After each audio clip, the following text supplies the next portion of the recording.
Welcome to Fox College Football, powered by Ram Trucks, built to serve. And welcome to Norman, Oklahoma, as the 9th-ranked Sooners take the field, ready to go against TCU. And Oklahoma somehow at 9-1, 6-1 in the conference after the biggest comeback in program history.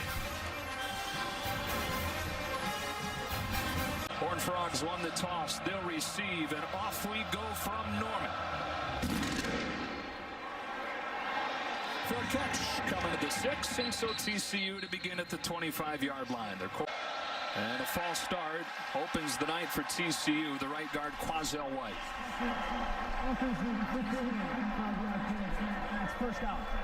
Yeah, speaking of moving parts, they're without and have been Lucas Niang now for a bunch of weeks. Cordell Igwagwu, the left guard, is the captain. He is the leader. He's the voice of a group that has really struggled the last 3 or 4 weeks. Tay Barbers, come on. He is the third down machine for Max Duggan.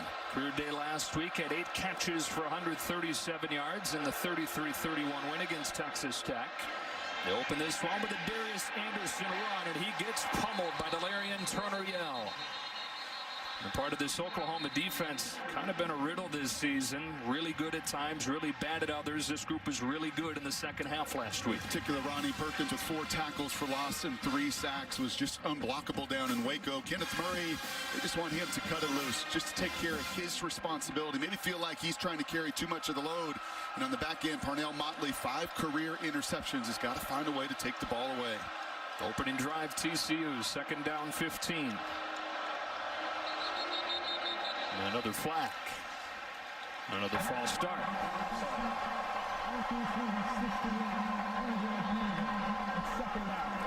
Yeah, that was the left tackle, Anthony McKinney, and there's an awful lot of movement there. Gary Patterson knows what you're up against. Alex Grinch's system, you see it all the time. Both of these fronts. Gary's front is very, very active. He does his a little more post-snap. These Sooners love to move pre-snap, and so far, 2 of the offensive linemen fallen prey to it. So 2nd and 20. Duggan back to throw to the sideline. There's Jalen Rager, but incomplete. So 3rd down and 20. You know, it's an Oklahoma defense. 0 in the second half last week, but gave up 31 in the first half. Game before that gave up 41 to Iowa State, 48 in the loss against Kansas State after they'd made such great strides over the first month and a half or so. Yeah, and I like the way Coach Grinch talked about it, just some scar tissue from some years of struggle the first 7 weeks. They thought they got rid of a lot of those errors, but not necessarily the case the last month. Been really struggling as much from the neck up as anywhere else. Now, you mentioned it, the message this week to his group, do your job, but only your job. He thought too many guys tried to do too much in the first half in Waco. That's hit at the line of scrimmage and incomplete. A couple of penalties ruined TCU's first drive, and the punt team comes out on 4th and 20. I think it was Jalen Redmond here right in the middle that gets his hands up. You see the stunt, just a 3-man rush. And when you're rushing only 3 and you can't get home to get your hands up, that's exactly what Redmond does and exactly what the doctor ordered for Oklahoma with the 3 and out. That is something that they've done pretty consistently, even with the ups and downs this season. First drive, they're now 12 for 12, stopping the opposition. It is CeeDee Lamb. Lamb makes the first man miss and brings it to the 47. Play from the 48-yard line. Kennedy Brooks with a gain of 2. An offensive line that also has a few moving pieces. Not Creed Humphrey. He is the anchor right in the middle. He is the voice. But R.J. Proctor getting the start tonight ahead of Eric Swinson at left tackle. We saw CeeDee Lamb back there returning punts. I was curious after some of the contact he took in the game we called with Iowa State whether or not he would be back returning punts. He was. And expect number 2 to get the ball in his hands in multiple different ways. He's the motion man here. Brooks again. Stiff arm Scott. Able to turn the corner. Bumped out by one of the 5 freshmen in this starting lineup for TCU, Wyatt Harris. One of those that's not a freshman that is a grown man is Ross Blacklock right in the middle. 2nd in the Big 12 and quarterback hurries. Strength of this group defensively has been their interior play. Garrett Wallow 2nd in the conference in total tackles and tackles for loss. Very active middle linebacker. And Trayvon Merrick is one of my favorite safeties to watch in college football. 4 picks this year. Always finds a way to get around the football, does number 7. It always seems like TCU, no matter the record, defense is going to be tough, led by Gary Patterson, number 1 in total D in the conference. But a third down conversion against that group here. It's Lee Morris, who had 7 receptions last week. Went into the game with 8 total. Came up big with CeeDee Lamb out. We look at a matchup of strength against strength when Oklahoma has the ball. And really one of the reasons OU number 1 in the country is that down right there. They're also number 1. Jalen usually does it with his legs, but more than capable of spraying it around in the passing game. And if you don't get them off the field on third down, they are going to tear you apart. First down and 10 from the 38. Brooks motions out. Hurts over the middle behind Lamb. 2nd and 10. It was interesting in talking to Gary Patterson yesterday. He feels like this is a very different Oklahoma team he's facing offensively. Right, he's had his troubles with the Sooners as Gary, just 2-8 in his career, but really felt like Baker and Kyler last year pushed the ball down the field much more than Jalen. More than anything, he wants to get eyes on Jalen Hurts, treat him like a running back, and feel like if they can stop his run, they've got a chance to have some success defensively. Said he can't tackle him like he's a quarterback. Got to hit him low. 15 rushes per game. He's back to throw here. He's looking long. Over the top, Rambo, but out of his reach. Had beaten Julius Lewis by a couple of steps. Couldn't connect, and it's 3rd and 10. That's about perfect timing. I think maybe Jalen and Lincoln heard what I had to say, that Gary Patterson doesn't think he likes to push the ball down the field. He's certainly got plenty of arm strength and just a little bit too much there. You're right, he got behind the split coverage, just a little bit more air, and that would have been a touchdown. Instead, it's 3rd and 10. Another opportunity for this TCU defense to get off the field.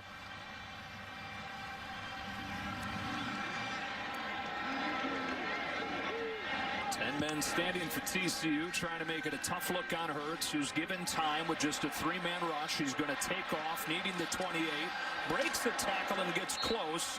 4th and less than 2. Blacklock down there to make the stop. And it looks like the offense is going to stay on the field. And did you see Vernon Scott reach high? I guarantee you Gary Patterson is going to try to remind those guys as much as he can against Lincoln Riley and this crew and Jalen that you've got to tackle those legs, but it's so much easier to preach and to teach than it is actually get it done. So the Sooners will go forward, 4th and 1 here on their first possession of the night. 5 for 6 on 4th down this season. Hurts. First down. Back-to-back Hurts runs, and the Sooners able to convert after they looked at 3rd and 10. That was a really nice job by Ramondre Stevenson. So many different facets of this offense, and I think why Lincoln has had so much success against Gary Patterson is they're interchangeable parts. Tight ends and fullbacks, personnel groups, usually you get 2 tight ends on the field. You can play it a certain way, not against these Sooners. That was an excellent lead block by Stevenson.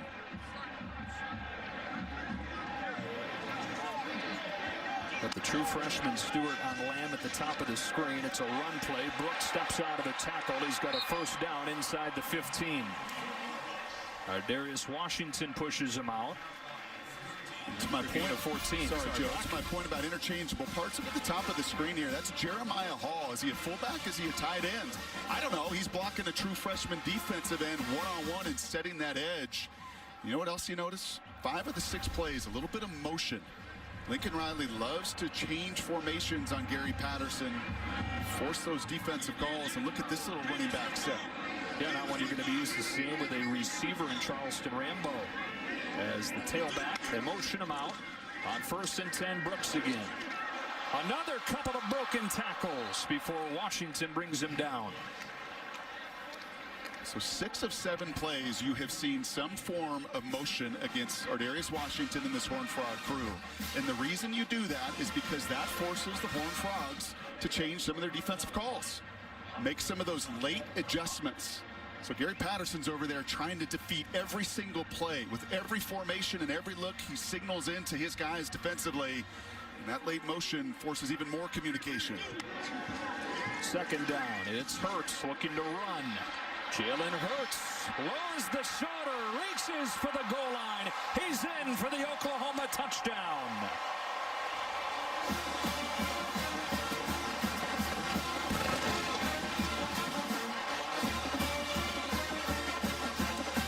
it's Lewis. The corner tried. He tried to tackle those legs. You're going to see 24 come in at the end of the play. He said, Coach, I went for the legs. The problem is that power lifter runs even right through that broken tackle as well. The dude just loves to run. 27 times a week ago in Waco to lead the biggest comeback in Sooner history. And he knows the threat he is, whether it's fourth down or down in the red zone. One of the most difficult runners in all of college football to bring down. You mentioned he's a power lifter. Lincoln Riley says, yeah, he's strong. He knows he's strong, and he takes a lot of confidence from that. Gets his 14th rushing touchdown of the year there. And he moves over 1,000 yards for the season on that drive. Really a continuation of what Oklahoma did in the comeback in Waco. A long touchdown drive and an early 7-0 lead.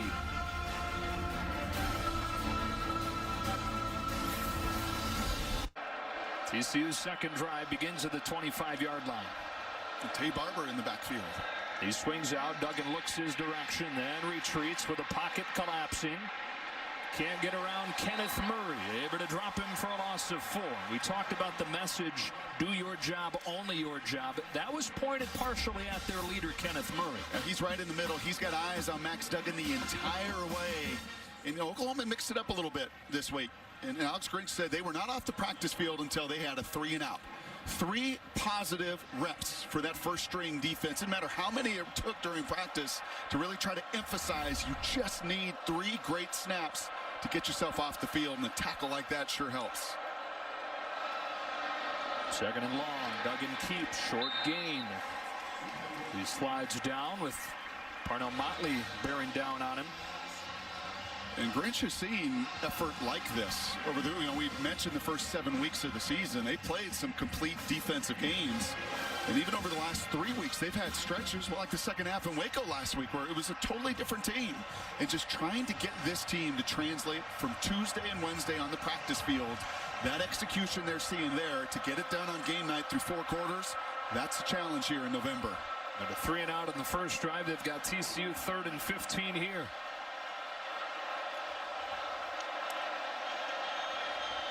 They bring an extra man. Duggan able to slip him momentarily, but then goes down. And Jalen Redmond, who knocked the ball down in the first drive, gets the sack here. And that is just a perfectly timed stunt. You're going to see Redmond, he's going to track here. He's going to allow all of that traffic. It's kind of like a passing route where you run a pick play, right? And you run everybody, all that traffic, and then you get somebody free. Watch Redmond. He has all that tidal wave of just massive humanity, and then he comes and finishes and cleans it up for his 4th sack of the season. Came here as a defensive end. He's played mostly defensive tackle, but can use him in a variety of ways up front. This punt, not a good one. Jordy Sandy takes a decent roll, though, down near the 35. From Jalen, but both so willing to do whatever it takes. I think that's what I love about number 1 as much as anything else.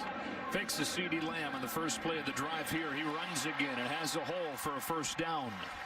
Yeah, we asked Lincoln Riley yesterday, had somebody told you that he would be the leading rusher by this amount, that he'd be running the ball 27 times in a game, on average 15 times a game, Lincoln would have said, I think he's going to run more than Baker Mayfield or Kyler Murray, but no way I saw this come. 70 more attempts than anybody on the team, over 1,000 yards now. But you know what else Lincoln said at the end of that conversation? I kind of like when he runs. Even when that visor comes popping off his face mask as it did a week ago. Boy, Baylor flies around, don't they? They hit you. Bubbled it outside. Rambo getting a block from Basquin and getting pulled down, it looked like by his face mask. And apparently it was by the shoulder pad. Let's go down to Bruce Feldman. Joe, about that relationship with Lincoln Riley and Jalen Hurts. In the break after the first touchdown drive, Jalen Hurts went up to Lincoln Riley and said he really felt like TCU's edge rushers were susceptible to some fakes, and it looked like Lincoln Riley listened, and that was the first thing we saw on this drive to open it up. Lincoln Riley told Jalen Hurts a few weeks ago, look, I don't have 3 years to get to know you. You got to communicate with me. You've got to be open so I can understand you. And more he is. Being open with his head coach. Hands it off here. Kennedy Brooks, first down and more. All the way to the 36 on a gain of 14. And you become the #1 offense in America year after year after year, as Lincoln has, because you utilize the different tools, right? And the different roles that guys have. And if you want to come out and run the ball like this, fine. And I think that's where Jalen is such a great fit. He started 38 games. He doesn't really care. He's not just trying to impress the NFL. He's just trying to win and dominate. And if it means run for 150-plus yards a game, fine.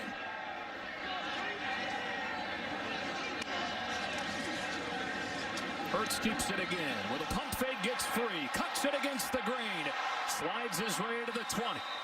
18 more for Jalen Hurts. How many times do we need to see that move? This is Ben Wilson, the middle linebacker with the long hair, and just a crossover. Right? And another crossover. And you could talk all you want about wanting to tackle this guy like a running back, but you can't even lay a hand on him. That being both Wilson, the linebacker, and even Merrick, the safety, both of them left reaching for air. Pump fake works every time. You could have even gotten free with a pump fake. No, maybe pushing it. First down from the 20.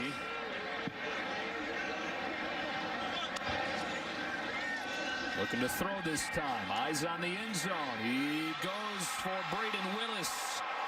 First down and goal, Oklahoma. Oh, he's in. They say that he broke the plane for the touchdown. Just a corner route and a big old tight end. Got his first career touchdown pass a week ago. Goes up on the senior corner, and Jalen puts it in the exact right spot. There's no body part down. That's touchdown. Wow. Now 8 catches on the season for Braden Willis, 2 of them for touchdowns. You mentioned the first of his career last week, tied the game, completed that comeback against Baylor. The game they once trailed 28-3. They've continued the momentum that they gathered. You asked the question, what's the energy going to be like? Is there going to be a letdown from exerting so much, or do you build off of it? So far, you've gotten your answer. Yeah, very much the latter.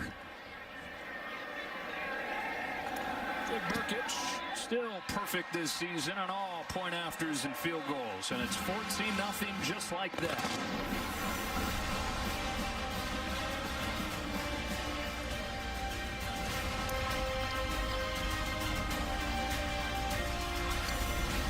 It's also called getting all your different pieces involved, and I think the Sooners did a wonderful job of that tonight. A whole lot better start in the hole they found themselves in against Waco last week. As we check TCU trying to find something offensively. 6 plays minus 10, and a couple of penalties on the option. Duggan keeps it and gets a nice gain. The ball comes out, but he was down.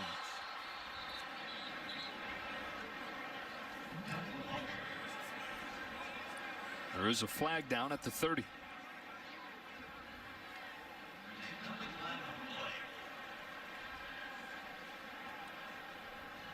Ruling on the field as the runner was down prior to losing the ball during the play. Illegal block in the back. Offense, number 51. 10 yards from the spot of the foul. It's first down. This is about as ugly as it gets. His first quarter of offense for TCU.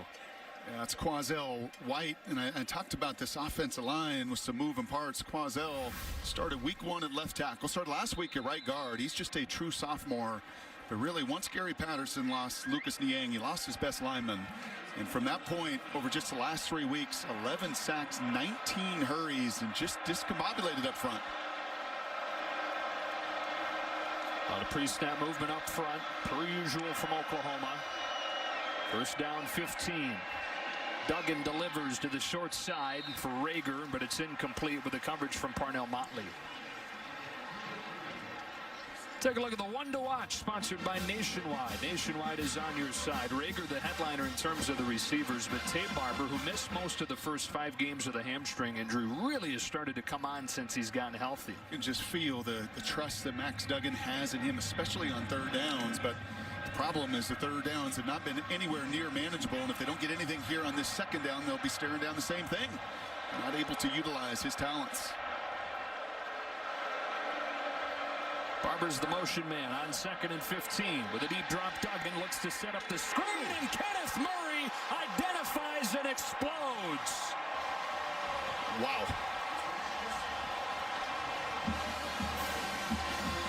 Yeah, your left tackle, Cordell Wagwu and Anthony McKinney. This is a 2-on-1, and you're going to see Murray, to your point, Joe, diagnose it. He watches those linemen get out, but here's the key, splitting those two right there. If you block him, that's a huge gain. Huge. And that is to Alex Grinch's point. Do your job, only your job, and then the final part of that messaging, cut it loose. Yeah, exactly he did. what Kenny does right Third there. and a mile again. 3rd and 17 for the Horned Frogs. A twist up front, able to flush Duggan again. Throws on the move to Valence Hunt, but needed a whole lot more than that. Kenneth Murray guided him out of bounds, and another 3 and out. Wow. This is a group on the season, just 35 3 and outs through 10 games, about 3.5 a game. And for Sonny Cumbie, he knows you just can't play uphill in this building. You got no chance. Very little the true freshman could do in that situation. The block in the back, 2 linemen that allow a linebacker to split right between them. And you live in 3rd and 10 plus against the speed of this group defensively, you're going to be in trouble. 3rd punt for Jordy Sandy, 26-year-old freshman from Australia.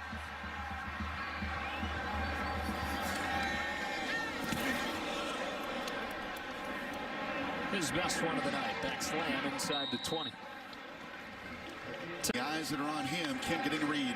Bunch of pre-snap movement again for Lincoln Riley's group. Over the middle, there is Charleston Rambo for an Oklahoma first down. Down to Bruce Feldman. Joe, Brock's talking about mixing things up with the signals. The thing that's getting mixed up is these young TCU defenders. Their heads are spinning right now, being down on their sideline.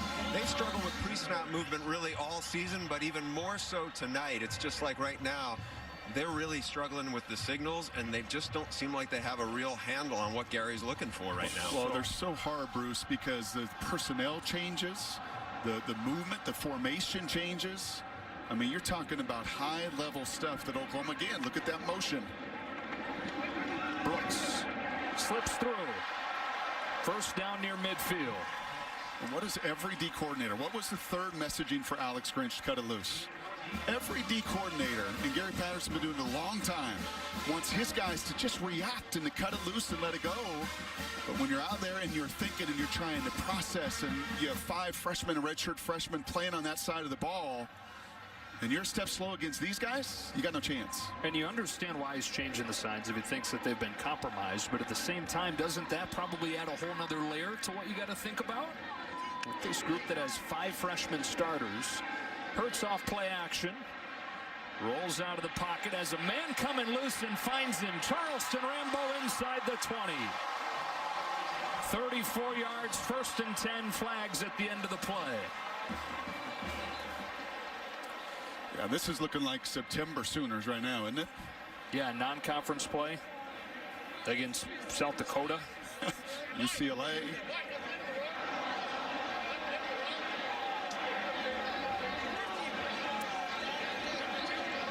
I think it's going to be on CD Lamb. Personal foul, illegal blindside block. Offense number 2, 15-yard penalty from the spot of the foul. After enforcement, it'll be 1st and 10. Yeah, and this is one of the things they're trying to take out those blindside hits. Not been as prominent this season as maybe I anticipated. I think coaches anticipated. That was good back in the day. That was clean. That was shoulder in front. But that's not good in this day anymore, and they're going to call that appropriately. Have to get their arms extended at this point for it not to be illegal when he doesn't see you coming. At first contact, you're right, has got to be with the hands. Moves it back to the 30. Again, Rambo in the backfield. They motion him out. Hurts. It's driven down to the 25 by our Darius Washington. And there's the textbook tackle that the coach from Fort Worth wanted to see on Jalen Hurts. Get to those legs. Try to stop him before he can ever run you over. First quarter comes to a close. Oklahoma outgaining TCU 184-3 and leading 14-0 as we go to the second on Fox. A dominant first quarter for Oklahoma. We talk about them needing to play a complete game in terms of 4 quarters. How about a complete game in terms of offense and defense? Well, in that first quarter, they limit TCU to just 3 yards. Open the second with a 2nd and 4 run. Kennedy Brooks, another first down. Well, it's about average, another 9 yards. And you saw the number there. leading the country 8.8. That would be a new record in the history of college football. A season ago, Kyler Murray and crew set it at 8.6 yards a play. You've seen it kind of come down and get awfully close, about 8.8 coming into tonight, and just a dominant first 15 minutes.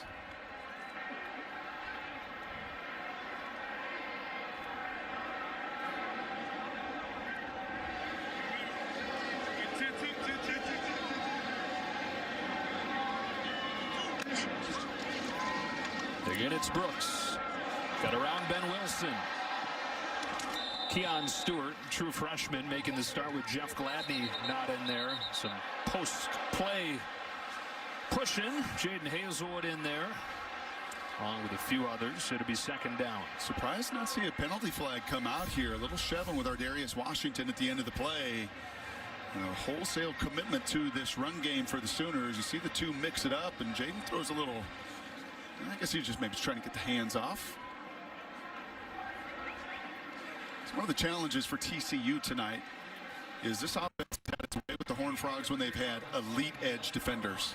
And right now, the redshirt freshman, the true freshman, the junior college transfer, that edge of the defense is just being decimated by the Sooners. Hurts swings it to Rambo, looking for the corner. He's inside the 5, and it's first and goal for Oklahoma. They graduated to the NFL, Ben Banigou, L.J. Collier, and there's been a big drop-off in terms of production from that defensive end spot. Huge. And this is a crew that really relies on those 4 guys, so the other 7, Gary can move around and shuffle around and play all sorts of different coverages, but if you can't set the edge and you don't get home, that's a bad combination against Jalen Hurts. And right now, he is, after a week where he took a ton of punishment against Baylor, he's hardly been touched tonight. He's already run for 54 yards. He's thrown for 87.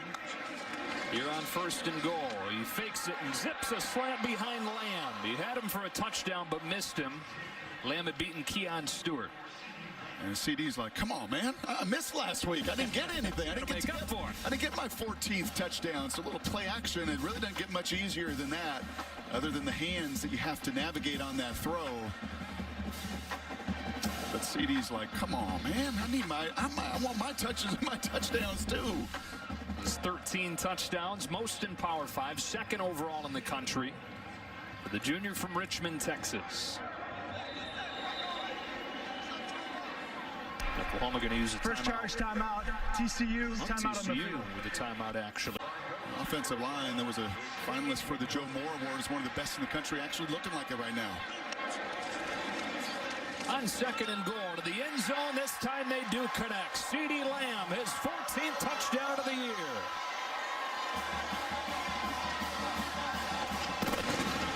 Yeah, that's just not fair. That's one of the country's best wide receivers against a true freshman. Keon Stewart is playing because Jeff Gladney has been suspended for the first half via targeting call last week. Too much space, too much cushion, and too good a connection between Jalen and CD. That's almost a little smile on Lincoln Riley's face right now. You blame him? Nope, he likes us. He likes going up against Gary. Really feels like it tests him, brings out his best. Spread out his offense's best here early. Looking a whole lot more like the second half version of the Sooners in Waco last week. 3 drives, 3 touchdowns, 21-0. The 9th-ranked Sooners up big.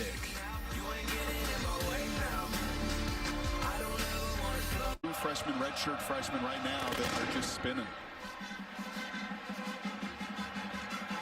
Just as dominant on the other side. Hoping to keep the pedal down with a 21-0 lead.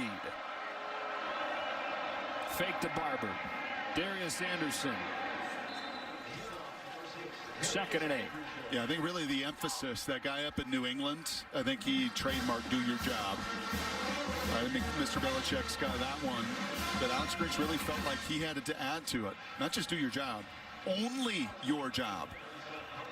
And really that emphasis to get that kind of singular focus out of each and every one of these guys defensively.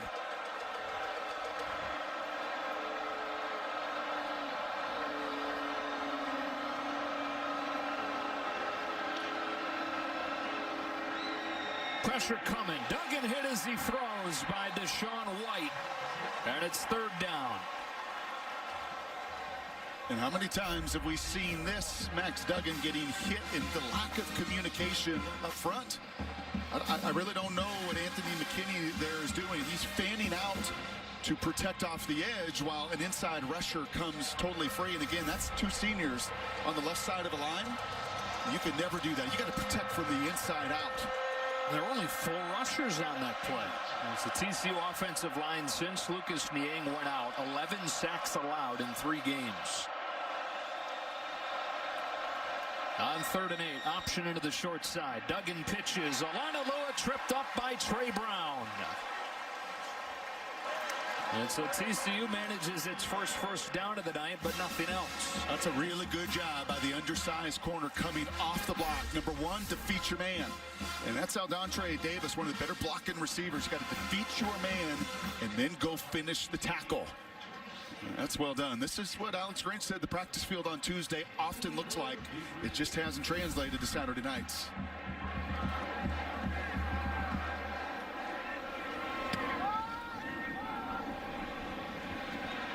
Short one from Sandy. Oklahoma has it again after this. 11:03 left to go in this first half. All Oklahoma. Touchdowns on all 3 drives so far. Kennedy Brooks short gain.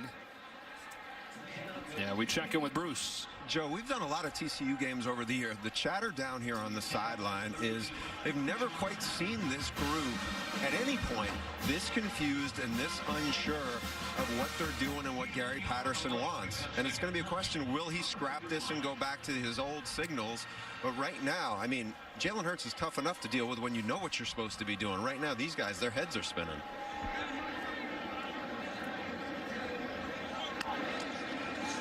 On 2nd and 9, Hurts looking over the top. Wants Lee Morris, incomplete. 3rd and 9. What do you think? Well, then I think ultimately it's one of 2 things. You scrap the signal system because it's not working, or number 2, you simplify.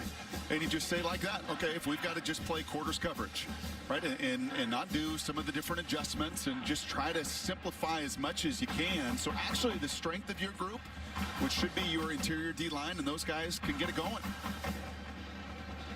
And look, it is a big part of the brilliance of Gary Patterson, the way that kind of a mad scientist that he manages the game from a defensive side. But you wonder, with all the things working against the group, if it could work against him in this situation. They're down at 9. Hurts has all day, but the coverage downfield sharp. Trying to keep it alive. He will loft it out of bounds, and the Horned Frogs finally force a punt. Yeah, pretty good zone coverage there. You just rush 3. You make Jalen Hurts think, and one of the big differences, it was actually 3rd and 9. Right, if you can get, and we saw it here with Iowa State in that second half, if you can get them into a real pass-first mindset and a pass-only and take away that run threat, you got an opportunity to get them off the field. Reeves Munchau out to punt for the first time. Jalen Reagor, dangerous return man. Good hang time and a fair catch. Cumbie told us that. If you really felt like just running vertically, not horizontally, would be best case. Got to get back to it.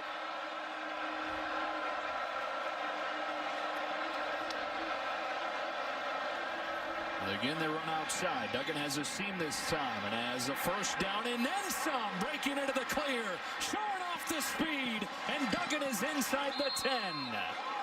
Pat Fields tracks him down after a 59-yard run. Well, I was half right. Artavius Lynn, 88. Watch him here get out and set the block. That was the positive. And I guess it was a little north and south about right there. When Max Duggan just turns on the Jets, man, this kid can go. As you see Caleb Kelly, 19, he's in the game there, playing a little linebacker for the first time this season. But Max Duggan has shown you over the course of the second half of this season, he is the one that should be nicknamed Jets. Yeah, this should be. I'm surprised I didn't see a little horse collar. I guess they deemed that action didn't directly pull him down. Otherwise, you'd have seen that penalty. Fields comes out of the game, looks like injured. TCU had moved the ball past its own 40 prior to that play. Now they've got it 1st and goal at the Oklahoma 6. A little check with me here for Duggan at the line of scrimmage. Lynn still in there at tight end. Anderson at running back. On 1st and goal, it is Darius Anderson. He reaches and gets bumped out of bounds at the 1. That is Caleb Kelly, who you mentioned a moment ago, making his season debut. Injured his knee in the spring. Guy that's been a starter in 3 seasons at Oklahoma. It was a big loss for them in the spring, but he worked his way back and played with that 4-game rule, redshirt rule. Still can preserve it. But making the debut tonight. Second and goal from the 1. They bring the 240-pounder Alana Lua into the Wildcat.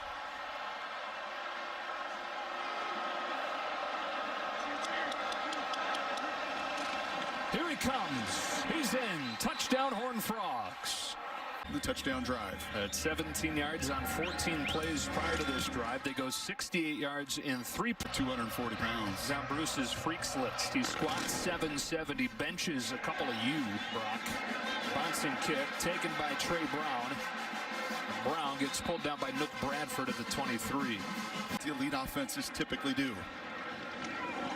Ramondre Stevenson, the first-year JUCO transfer, dragging Garrett Wallow for a first down. Bruce, how's the Heisman race shaping up in your eyes? For me, I got Joe Burrow as a clear #1. What he has done with the LSU offense has been shocking, considering how dismal they'd been on that side of the ball. For me, I got Jalen Hurts #2. Obviously, the offensive efficiency numbers here have been really impressive. The wild card, Chase Young, back after the 2-game suspension, has been dominant. He's the best player in the country in my eyes. But can a defensive lineman actually win it, especially one who was suspended for 2 games? If he goes off next week at Michigan and then in the Big Ten title game, we'll see. He's going to get to New York, I think, at least to be a Heisman finalist, though. Nothing for Stevenson there. Second down. You are a voter too, Brock. Yeah. What do you think? If he wrecks games like Chase did today, if he does it in the big game next week and then ultimately in the Big Ten title game, I mean, he just single-handedly can't be blocked. Second down. Hurts under pressure, getting chased by Colt Ellison, who couldn't get there, and he turns it into a first down. It's a couple times now tonight, Joe. This is a little bit different, and I like it. The Jalen's just getting out of bounds. You know, that visor popped off in one of the most violent collisions you're going to see last week. One of his 27 rushes that, I mean, he was taking on 1, 2, 3 Baylor Bears. Right there's 15 yards, get out of bounds. You know, instead of running back into some of that contact, he slid tonight. He's protecting his body. I think a wise move here in late November. The old Blue Collar Comedy Tour line, here's your sign. If your visor pops off, here's your sign. You should probably start getting out of bounds more. Stevenson again, running hard. Ramondre Stevenson getting more and more time with Trey Sermon lost for the season. This is a guy who ran for more than 2,000 yards at the junior college level last year. Models his game after Marshawn Lynch. Yeah, he is 236 pounds. That if you get started, as you've seen on this drive, you're not going to stop him. Look at that rush per average. Nuts. Right about where Oklahoma is as a team per play. Jaden Hazelwood, the #1 wide receiver committed in the country, lost the football, and TCU's got it. Trayvon Merrick forced the fumble, and Vernon Scott recovered it. That is vice versa, the combination that ended the game against Texas Tech last week. Trayvon Merrick, I talked to you in the open, 4 picks. But that doesn't tell us right back in this game will TCU if they can find 7. You see the Horned Frogs are having a hard time taking the ball away early on this season, but they've really turned it up in that regard the last month. Duggan back to throw on first down. Slides into the pocket and wanted Rager deep. A flag flies. They're going to get Parnell Motley, who's trying to defend Rager one-on-one. Yeah, and that is an obvious pass interference here. Prior to the pass, holding, defense number 11, 10-yard penalty from the previous spot, automatic first down. Yeah, and the only judgment there is the ball was still in Duggan's hands when this goes down, and this is a smart play by Motley. He's got no help behind him, and Rager, one of the fastest TCU player, got a touchdown against the Red Raiders on that exact post route, and the senior, he'll take the holding call instead of the touchdown over his head. A touchdown last week, longest play of the season through the air for TCU, 55 yards. Duggan looked to throw, now he'll run. He breaks into open space and has a first down sliding across the 35. This kid is fast, man. And, you know, we talk about them freshmen on the TCU side defensively pulling the trigger to play fast, and I like this tempo, too. as they're going to come right back to the line of scrimmage. Sonny Cumbie's got a speedster quarterback. He's got Valence Hunt. Juggled and caught it. Got a first down inside the 20. So here come the Horned Frogs. 18 more to the sophomore Hunt. And it really has been Duggan's speed and tempo. And then this, not an easy catch. Cut about 7 different times to Mr. Hunt before he finally corrals it. I'll pad the stats. A few rebounds. Yeah. And I like the mix of tempo. Something that Sonny Cumbie said he was going to do. Times get right up to the line of scrimmage. Other times huddle up, make sure everyone, especially in the red zone, an area of struggle for TCU, is on the same page. Yeah, just 2 of 6 last week, turning red zone trips into touchdowns. First down from the 19. It is Duggan. He's got room again, and he slides again. He'll be spotted where the slide began, so it's a gain of 6. It's again Kenneth Murray that time, a little over pursuant for Alex Grinch's defense. A very active crew, man. They love to fly around. And if you can do what TCU has done on the last couple drives, and that's get them going one way, you have an opportunity with a kid like Duggan with his quickness to take advantage on the backside. You know, Oklahoma fans and fans across the country are saying, here they go again. Yep.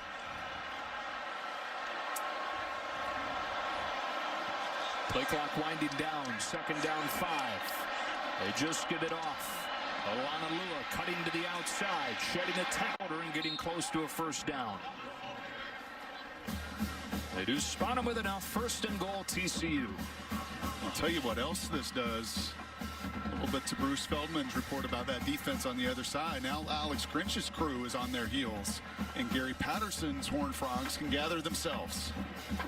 And after 3 drives and giving up 3 touchdowns, they get the 3 and out, or they get the takeaway. Offense first and goal inside the 10.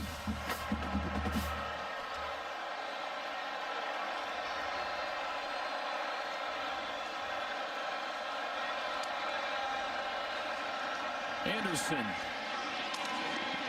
Stopped by Motley. Second and goal.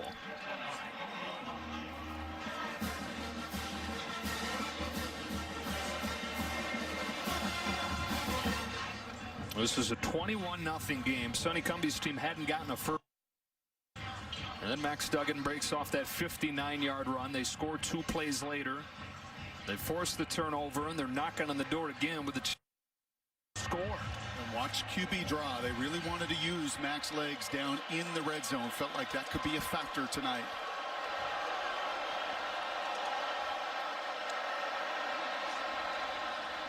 He looks to throw. He's got an open man, but couldn't hang on. Artavius Lynn scored his first career touchdown last week. Should have had a second here. Yeah, and this was a fastball, and it's going to come fast down in the red zone. A really good route. You see the rub concept there. Duggan has to throw it high. Kenneth Murray's right in the passing lane right there. And that's when you'd sure love to see the big tight end be able to go down and corral. I love that encouragement. Sonny probably telling him, I'm going to come back to you at some point in this game. Third and goal after the drop.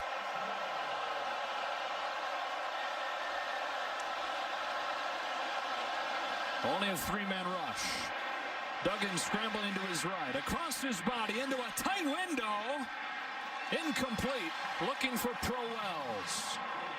Tried to thread it through there. Couldn't quite get it to Wells.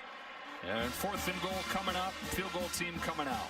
Exhale for Alex Grinch. I think exhale for Sonny Cumbie and Gary Patterson as well, because that was danger zone. Anytime the field shrinks like that, and Pat Fields has a chance as Max throws it back across his body.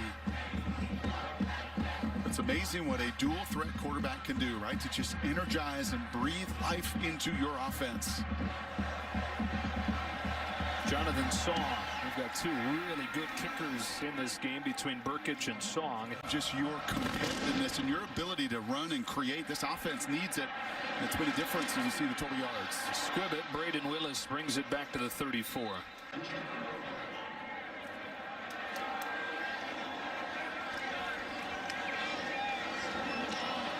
Got turned around there. Some miscommunication, and he settles for one. Yeah, he was expecting Kennedy Brooks to come behind him. Brooks went in front on that pirouette. And that's advantage Gary Patterson and the Horned Frogs. They want to make this a one-dimensional game as much as possible. Gary really felt, maybe more than anybody that we've heard talk about Oklahoma, he really felt like they were different, that they don't want to push the ball down the field, that they want to run it first. And if they can get him in predictable passing downs, it would be a huge advantage for them over the course of the game. There's also brought counting on the fact that they were so much different than anything Oklahoma had seen, and obviously what they do is unique, but simply the fact that they are a four-down team. The only other four-down team that Oklahoma has seen in the Big 12 is Kansas State, and that, of course, is their one loss. Here's Hurts, and into the arms of D. Winters, and it's third down. Inside 2 minutes. Gary Patterson, knowing how quickly Oklahoma can strike, hangs on to those 2 timeouts. Look at Gary. He is on that field. It's 30 degrees and he's sweating his tail off. And he's a 12th defender about every single time out on that field, communicating all the way to and sometimes through the snap. Big third down for Oklahoma. Hurts underneath. That is Rambo hanging on for an Oklahoma first down. Already the 5th catch for Charleston Rambo. Again, that is on the true freshman Stewart that sees it, but there was just too much cushion. They will get Jeff Gladney back to begin the second half. I think a huge key in this game and a comfort level for sure. But the true freshman, they're unable to just break that pass up. Hurts hit in the backfield and dropped by a true freshman from Texas and Nook Bradford, who they think has a huge future ahead of him. He's their little dime defender, so a little bit of a dime package here on this 2-minute drive. And you've seen a couple sure tackles. D. Winters gets to the body of Jalen Hurts. Nook has given up about 30-40 pounds, but once again, he is secure, not reaching, running right through Jalen to bring him down. Coming up at the half, stay tuned. Mike Hill, Dave Longstaff, the State Farm halftime show. Take it back at that the Ohio State-Penn State game.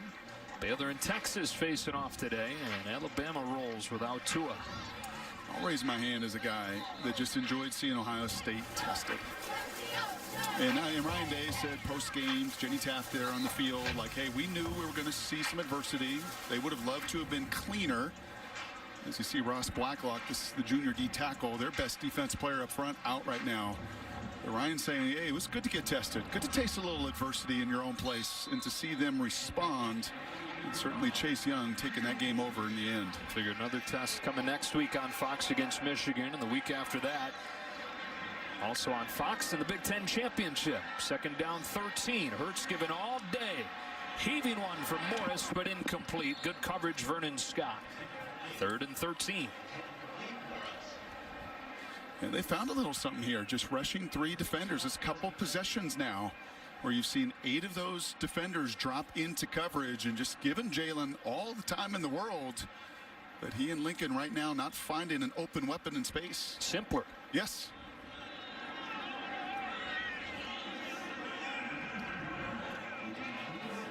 A very young group, young, inexperienced group. It was that to begin with, and then the injuries they're dealing with. Gladney not playing because of the targeting. Try to survive this first half. 3rd down 13. Hurts looking to run. He's in trouble and dropped again. Garrett Wallow makes it 4th and long, and Gary Patterson will use his second timeout.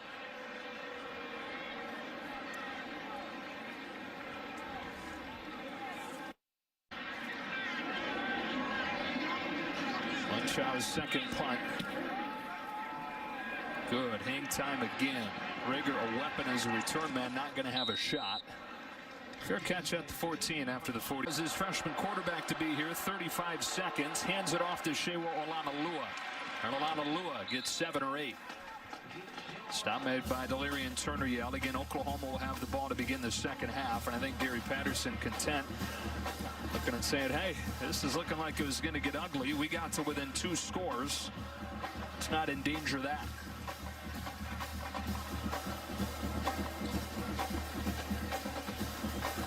So Oklahoma, which can clinch a spot in the Big 12 championship against Baylor with a win tonight. Still clinging to their college football playoff hopes. Dominant in the first quarter.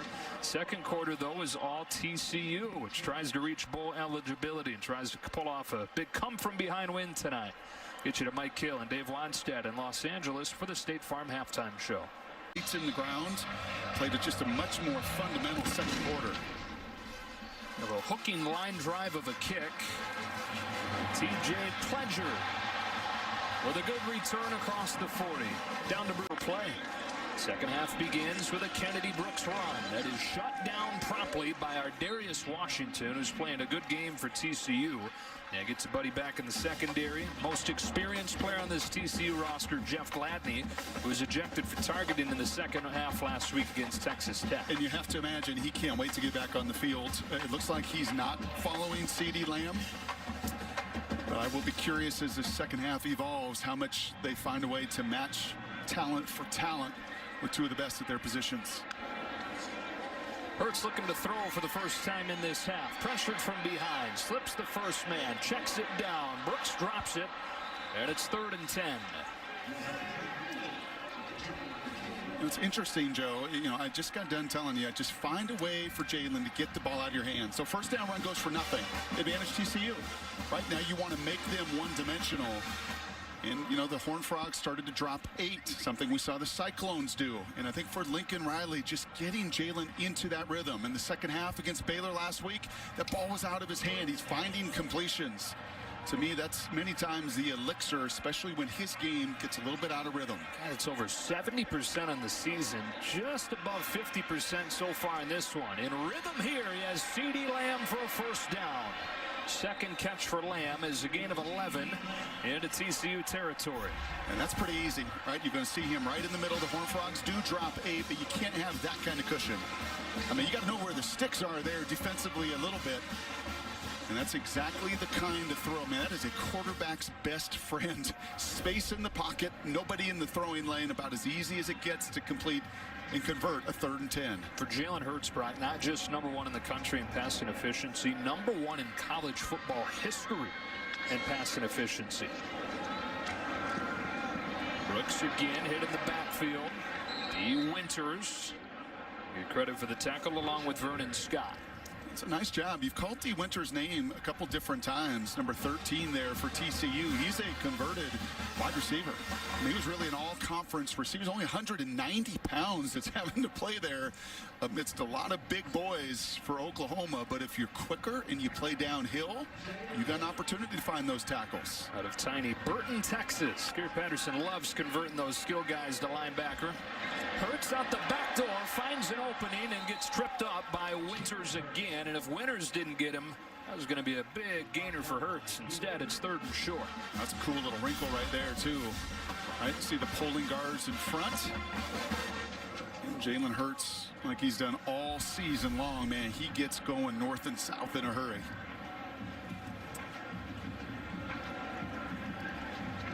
Sooners converted 3rd and 10 already on this drive. On 3rd and short, to look to throw. Steps up, lofts it down the field for Lamb, and incomplete. He had beaten Gladney.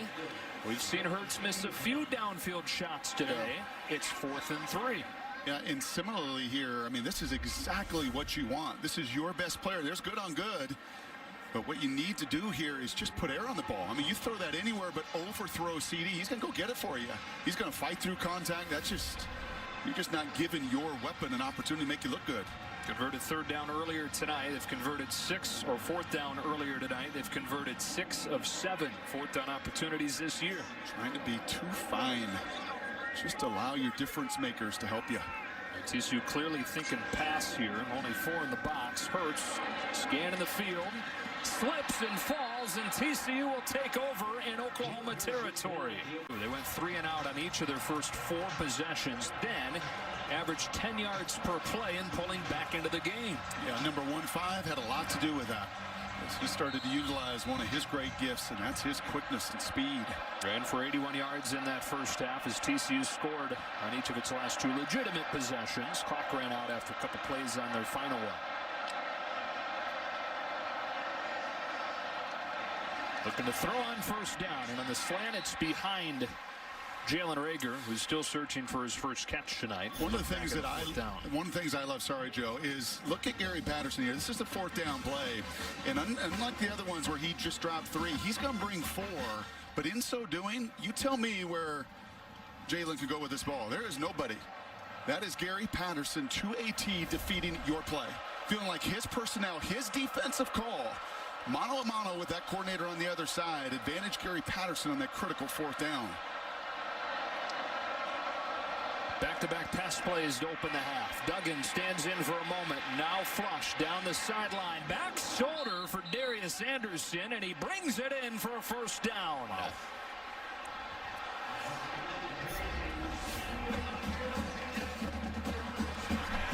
Yeah.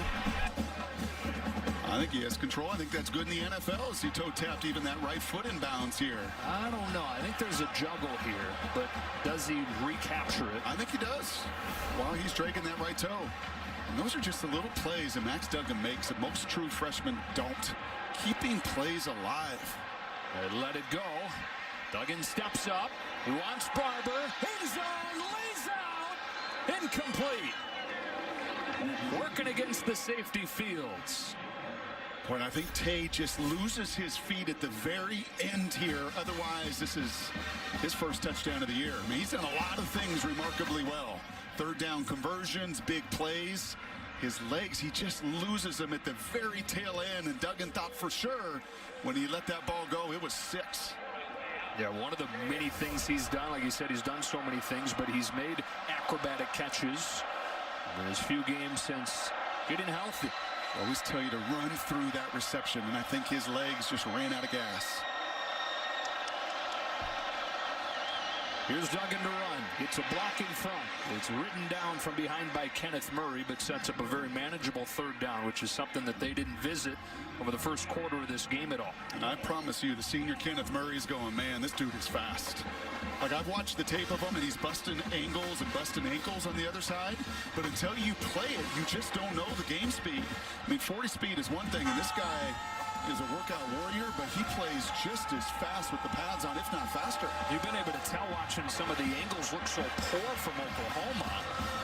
3rd and 3 for TCU, one of the best third down teams in the country this year. 0 for 5 so far tonight. It's a trick play in the hands of Jalen Reagor. Reagor with room. He's got a first down inside the 20 and close to the 10. Still looking for his first catch of the game, so they're finding other ways to get his speed involved. And who sets the edge? The true freshman quarterback on the defensive end, Ronnie Perkins, right there. That block, again, enables Reagor with that elite speed to just break that angle of Kenneth Murray. Quarterbacks love that, by the way. Get an opportunity to do that on tape. Sonny Cummings, former quarterback, he knows it. This kid from Iowa is rock solid tough, coming back, peeling back on the defensive ends. Spotted it just outside the 10, so they can get a first down here. 1st and 10 from the 11. Seen a bunch of speed option tonight. It's Duggan again, fighting his way near the goal line. Still fighting. They push him. He's in. What do we have here? The Horned Frogs charging back to within a score. He gets his 6th rushing touchdown of the season. There's something about playing a superstar and can go, and right now they can catch Max Duggan. TJ Pledger returned it across the 40 to open the half. Another good return here, stumbling his way to the 35 in each of the last few games. Drive begins with a Kennedy Brooks run and a gaping hole off the left side for a big play that sends him into Horned Frog territory. Brooks for 32 yards, his longest rush tonight. Well, there is the big back, Ramondre Stevenson, acting as the fullback, 29. Look at him leading the way there in the big fellas. Your left guard, your left tackle, Proctor and Hayes, just get a body on a body. And if you let these Sooners get to some green grass, they're going to do some damage.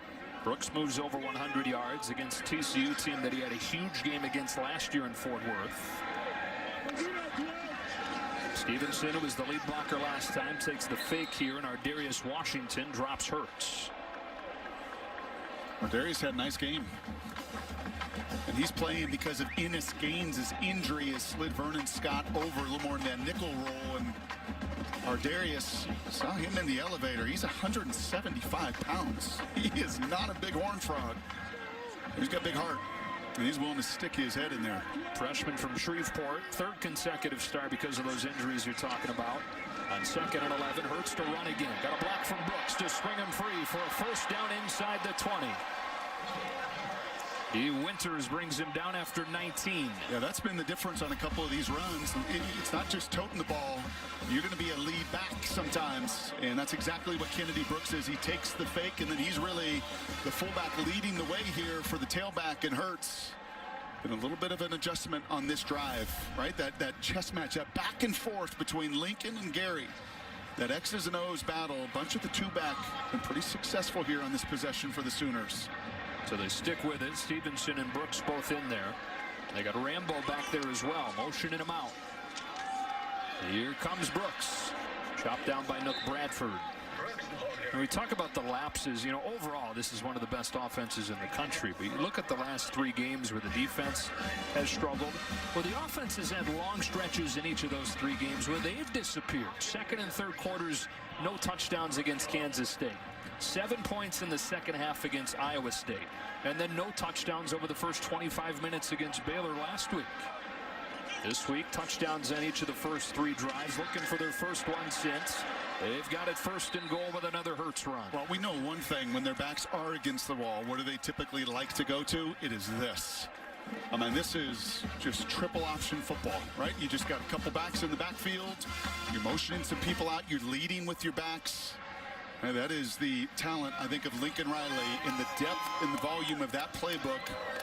If it's going to be a spread out game and pitch and catch, that's fine. If you got to get back to it when your back's against the wall and just run right at you, capable of doing that too. And I said first and goal, Brock, but they actually spot him but a foot short. So this is 3rd and less than 1. Hurts again. This time he's got a first down. Charging for the goal line. Showing off some strength of his own. Touchdown, Oklahoma. Ball came out, but after he broke the plane. We got 2 quarterbacks that are really strong. Couple Popeyes at quarterback. You sure do. And watch 56, Creed Humphrey right here. He's going to see Jalen Hurts. And that whole Bush push thing, right? It may have been illegal years ago or controversial. Not anymore, man. You have the opportunity to come to the aid of your teammate, and you give Jalen Hurts any kind of assist. Touchdown.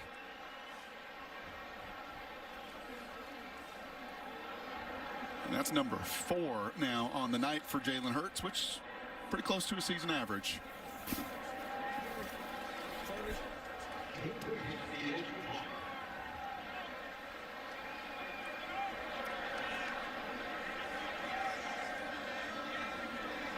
You said when they start to feel like they need something, that is what they do. 6 plays, 66 yards, all on the ground. They pound away and get the lead back to 2 scores here in the 3rd. But never hit that mark on the season. Chewo Alalua likes to bring this one back. As big of a kick returner as you're ever going to see. Rumbling his way to the 35, out to the 37. Well, Max Duggan, nothing doing over the first 4 drives. They were all 3 and outs. He ignited things with a long run on this option play, and he's had it going since. Yeah, this was the huge one. And credit Sonny Cumbie to stick with some of that speed option. He's done this all season. He and Hurts are 1-2 in the Big 12 on 3rd down. A bunch of that creativity. And this is just flat out outrunning the leverage. You have 2 Sooners there that are unblocked, and they can't outflank the freshman Duggan, who also shows you a little power to finish that touchdown run. Got these 3 scores without anything from Darius Anderson, who took the fake as Tay Barber took the sweep into the arms of Nick Bonito. This is some of the bind that I think Alex Grinch finds himself in defensively for Oklahoma, because they're undersized. The longer he stays here, you're going to see bigger and longer Sooner defenders. There's simply no question about it. But being undersized and wanting to move guys, well, if you can't keep up with the freshmen in that, then you become very susceptible out on the flank. And your leverage being busted.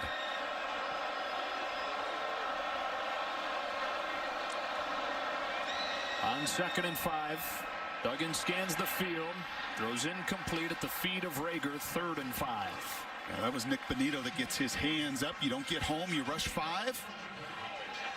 And we saw Jalen Redmond earlier get his hands up, and you're going to see Nick Benito had the huge interception a week ago. And that time he could feel the passing lane and gets it up, knocks it down, and finally gets the Sooners to a 3rd down situation where they were actually pretty good in the first half in this down and distance. Yeah, stopped all 5 3rd down chances for TCU. It's converted its first 3rd down try in the second half. Play clock winding down as Duggan gives the last direction. On 3rd and 5 with a flag down, he's back to throw, trying to keep it alive. He steps into it, floating it out of bounds. Incomplete, but let's see what the flag is.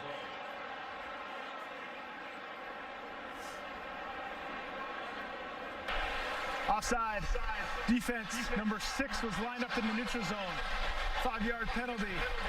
We'll check if it's a first down after marking it off. That's the corner, Trey Brown. There's no excuse for that. No, and you know, you got a receiver off the ball there, but you've also then got to look down the line of scrimmage and simply come off. You can't be in the neutral zone as that side judge is looking right down the line at you. And that makes it a first down. Many times you can look over and that side judge will actually give you, or the headlines will give you a little help and say, hey man, you're in the neutral zone, back it off. Instead of a punt, the offense stays out there. 1st and 10, 48-yard line. Duggan zips it. Rager able to squeeze it, working against Trey Brown, and here's Bruce. Guys, about a month ago, Max Duggan really outshined another star Big 12 quarterback, Sam Ehlinger. And when you talk to Sonny Cumbie, he said the thing that really stands out about this kid, and he's been around a lot of big-time quarterbacks. Remember, he was at Tech when Baker Mayfield was a freshman there. He helped recruit Patrick Mahomes, and he said the thing that these guys all have is when you watch them, it's like they go full bore all the time, and there's a real drive and a competitiveness, and we're seeing that out here again tonight from Max Duggan. Converted with the handoff to Alana Lua. Now floating it. Wants it all with Rager, but a little bit out of his reach. Brown in coverage. 2nd and 10. Boy, and we've seen a couple things here from both Hurts and Duggan. As you see Brown coming up a little limp here, and that could bring the true freshman Jaden Davis into the game. But you've seen both quarterbacks on these shots right here. When your receivers win and they stack and get on top of that corner, just put air on the ball. Don't have to be perfect in that moment. There could be pass interference, especially as talented as CeeDee Lamb or Jalen Rager are. Just give them an opportunity to help you out. 2nd down, 10. Alana Lua with a flag down. I mean, the degree of difficulty sometimes, as I watch these dual threat quarterbacks, Joe, it's amazing what they can do. Ball start, offense, number 62, 5-yard penalty. It's 2nd down. And yet, to me, like, that's pretty simple. You got a one-on-one situation, and that was the senior David Bolasami, the right tackle, false starting. Right? I mean, that's simple. That's back to like 5th grade football. Man, I got a one-on-one, and my guy wins. Just put air. Just give him a chance to help you out. You just don't have to be perfect, especially with studs like Rager or CeeDee Lamb on the other side. It's one of the things they've tried to continue to hammer home with Max Duggan. You don't have to be perfect. You just got to be right. Intense, really hard on himself. Looking at 2nd and 15 here. In trouble, able to scramble free and get a few.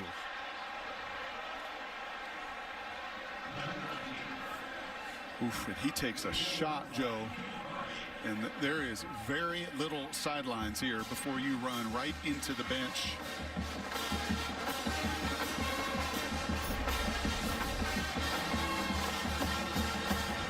Ooh. That is awfully close here with Kenneth Murray and that little shove. And whether or not that shove was before quarterback goes out of bounds, you typically see QBs protected and that penalty flag come out. Not here. 3rd and 12.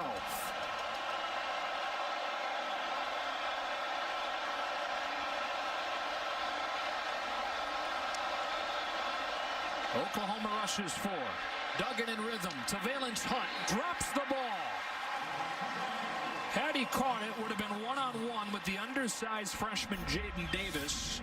but he drops it, and it's 4th and 12. This is the sophomore's got to grow in this way. We saw him earlier, right? He bobbled it about 5 different times, and that's a young player that's got to learn, just like the freshman throwing it to him. You've got to just do the basics. You got to catch it first before you ever look to run.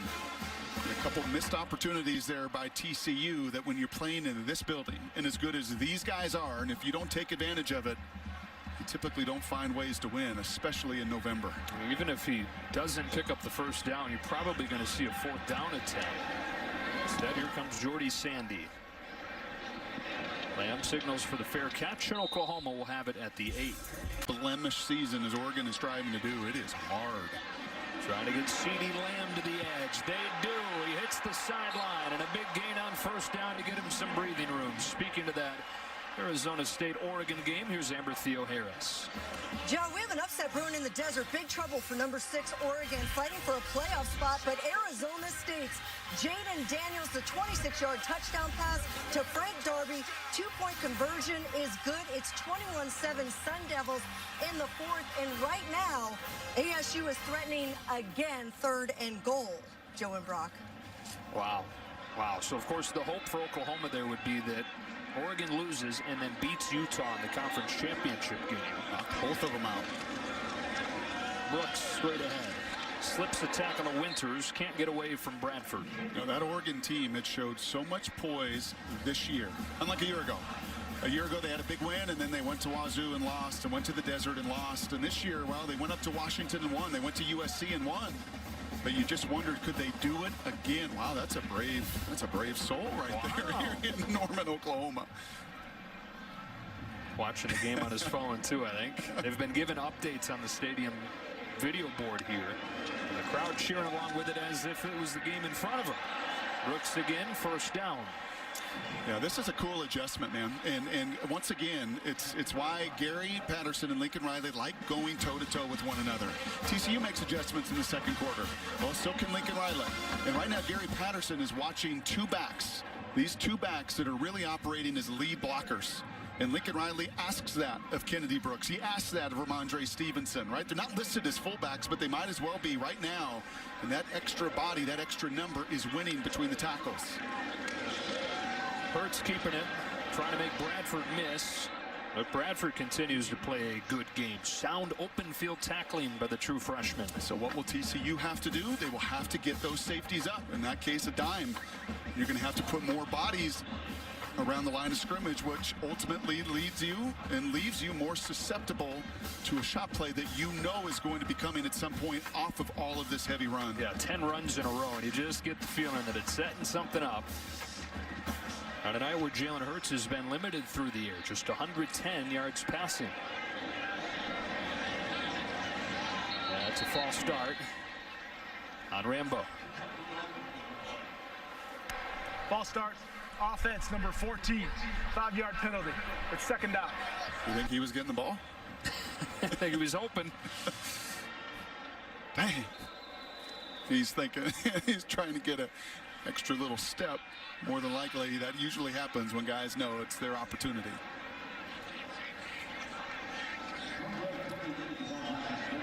Makes it 2nd and 16. Gary Patterson and the Horned Frogs staying in that 3-down front.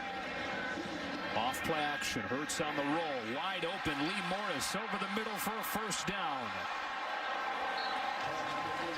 26 yards.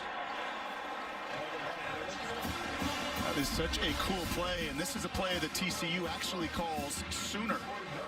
That is a shallow cross. Gary was talking about it last night. So we know it's coming. We've actually named this route sooner, where they fake the shallow cross and then go vertical. And once again, takes advantage of the Horned Frogs, splitting that defense right down the middle. Stevenson bottled up this time. Garrett Waddle in there with a tackle with D. Winters. Gosh, it just feels like this is a big drive defensively, doesn't it? But Oklahoma kind of weathered that second quarter, and for Gary Patterson, he found a little bit of an adjustment, and then Oklahoma goes run, run, run, run, run. Just right down your throat for a touchdown, and an undersized group defensively. I can't be on the field too long against a bigger, stronger offense. This drive going on 3 minutes. The 6th play. is another run. Jalen Hurts makes Waddle miss. Gets pulled down by Parker Workman. 3rd and short for Oklahoma.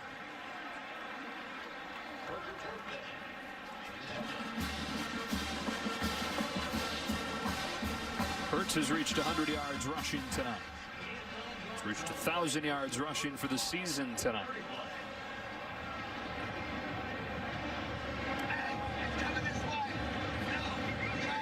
Gary still has enough voice to yell, it's coming this way. So they're down less than a yard. It's Brooks getting a 1st down. What another good block by Ramondre Stevenson, 239-pound tailback. We'll put that hard hat on, man. If that's what it requires and that's what it takes to set Kennedy Brooks up and to set up Jalen Hurts and to set up this run game, whatever's asked of you, whatever role you need to play, step up and do it.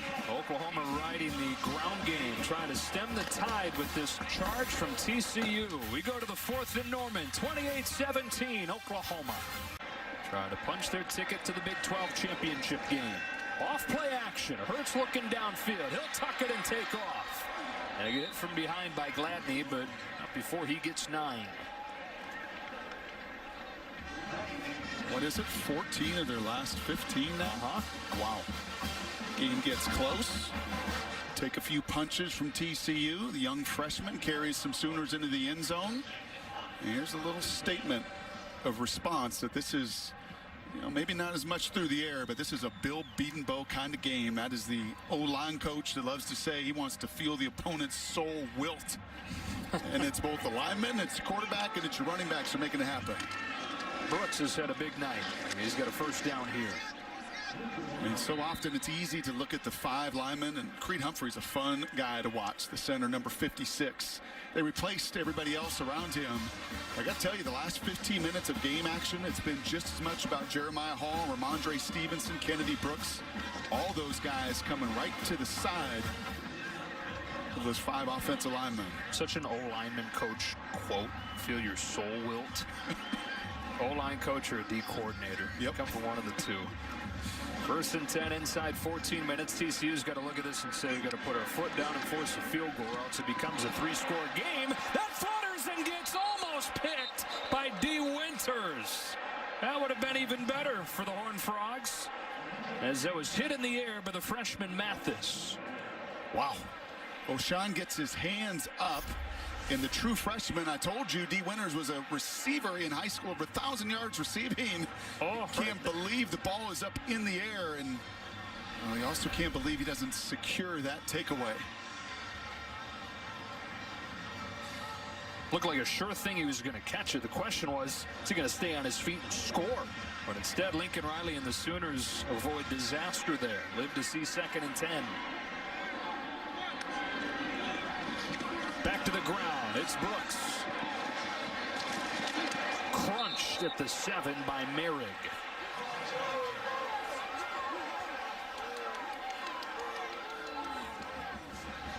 So 3rd down coming here, Brock.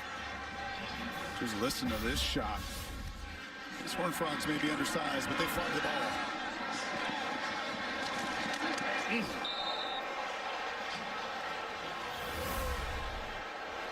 3rd and 5. Swapping some paint on those helmets, aren't they?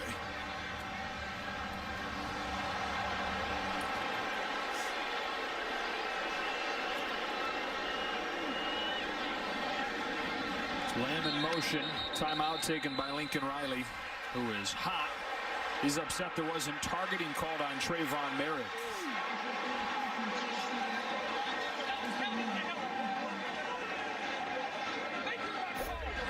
He said, make the right call. Yeah. I think Lincoln, and you heard the faithful here say the same thing. This is not a defenseless player, right? But is it the crown of the helmet there of number 7, Merrig? I think he gets it to the side. You think he uses his shoulder? Yes. Yeah, he does. I think he does exactly what targeting is there to produce. I think you're right, Joe. He tries his best he can to lead with that shoulder, not the crown of the helmet, huh, Dean? That's exactly right. It's a runner, so it has to be crown of the helmet, initiating contact with the crown. You can see the defender come in, get his head to the side, lead with the shoulder. To me, this is not targeting. Hey, Dean, you heard Lincoln Riley say there to that linesman, he led with his head. Does he have any case to be made there that he puts his head down and leads with the head? That's one of the things the officials will look for. Does the defender lower the head? But again, when you're talking about contact on a runner, it has to be the crown. Now, if that were a defenseless player, then the contact with the shoulder to the head could be targeted. All right, Dean, and so it looks like the officials got it right in real time. 3rd down 5 for Oklahoma. The field goal would keep the game at 2 scores. Touchdown would open it up here in the 4th. See the emotion. Joining Stockner and Hall. Hurts throws an interception. It's Vernon Scott. Scott with wheels. Vernon Scott across midfield. He's gonna go. A game-changing pick 6. First defensive touchdown of the season for the Horned Frogs, and it is 28-24. As the senior from Mansfield, Texas, got the opportunity for the huge play. So a 4-point game as the Sooners get ready to get it again, and they'll have it from the 25-yard line. Well, it was kind of a big play where the defender crossed the face and made that pick. On the ground, Brooks. Good job by Corey Bethley. Bringing him down, no gain. Here's Bruce. Guys, after that pick 6, Jalen Hurts stood on the sideline kind of shaking his head, really looked bewildered. And at one point, Lincoln Riley, right before they came back out, he put his hand in his chest and said, listen, that was my fault. Don't worry about it. That was my fault. So Lincoln Riley was the one taking accountability on that. Well, I think, Bruce, running it, 14 to 15 times right down their throat. You get cued on a 1st down pass. It's tipped, nearly picked. You come back and throw it on that 3rd down. And, yeah, I think there's a big alarm for those Horned Frogs that were all over C.D. Lamb on that route. Empty set on 2nd and 10. Hurts is pressured despite just 3 rushing. Zips it for Rambo, and an Oklahoma 1st down.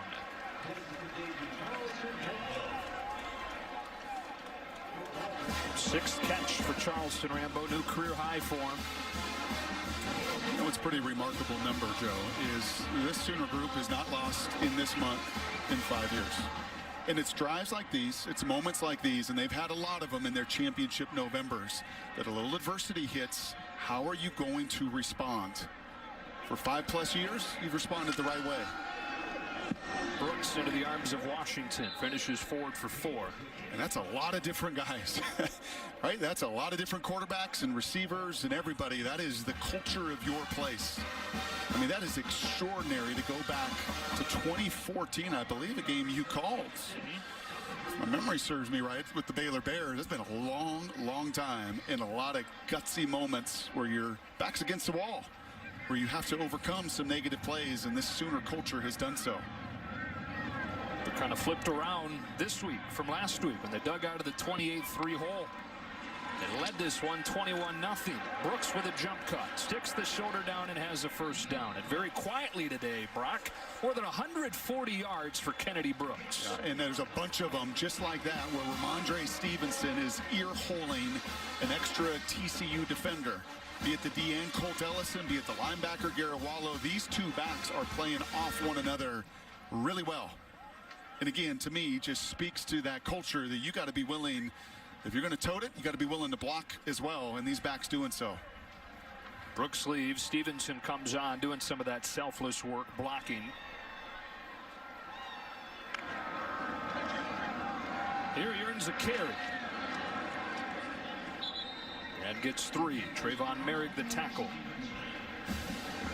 This is where you also got to hope, if you're Bill Beatonbow, you're in the ear of Lincoln Riley a little bit, like, hey, man, keep leaning into us. Like all of these body blows, all of these runs, and tell me that doesn't look like the perfect O-line coach. I mean, you draw up an O-line coach, and Creed Humphrey is probably the perfect center that fits it. And if you're those guys right now, you're saying, put this game on me, man. I got a freshman linebacker, a redshirt freshman. I got young guys, and all of these body blows that you've thrown over the course of 50 minutes, you want to go finish out the knockout.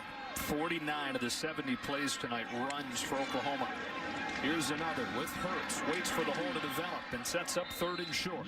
Darius Washington, another TCU tackle. That is his 12th.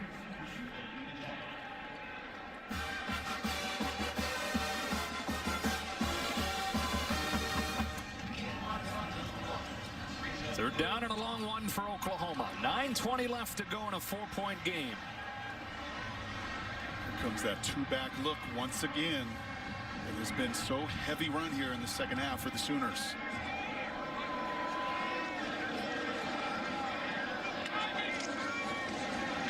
Hurts keeps it. A first down to the 40. So you've got both Brooks and Hurts, 22 carries tonight. Look at Ramondre Stevenson. I've said his name about 8 different times. Watch this collision. Bam! I mean, that is leading the way. That is what we call in the old school ISO. Right, that's an ISO run. That could be Tom Rathman back in the day playing fullback. Put a 44 on him, and you lead right into that middle linebacker and allow your quarterback to run right behind you. And no slouch that he's blocking there. That's the second leading tackler in the conference in Garrett Wallow. Wallow this time finishes the job on Brooks. Inside 8.5. Second down coming up. Look at these guys. I mean, you're giving up 20, 30 pounds. Right, Garrett Wallow's a converted safety that is so athletic. Darius Washington is 170 pounds. These are the guys that are coming up time and time. Nook Bradford's a true freshman that is having to take on this contact. You wonder how long they can last. I mean, they've been out there a lot.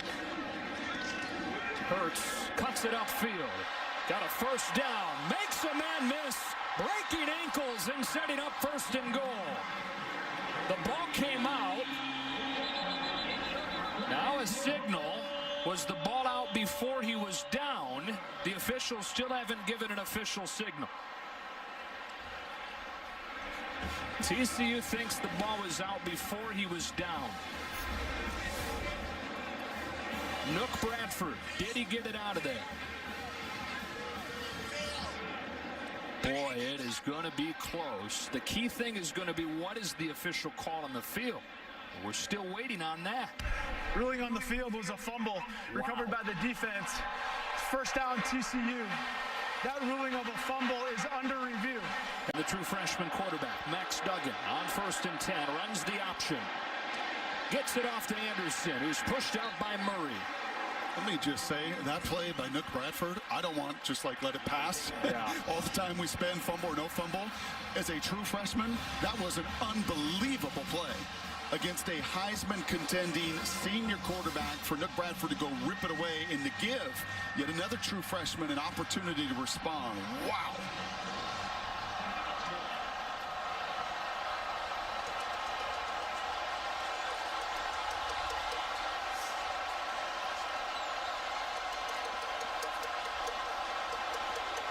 The play clock winding down. They're going to have to burn a timeout.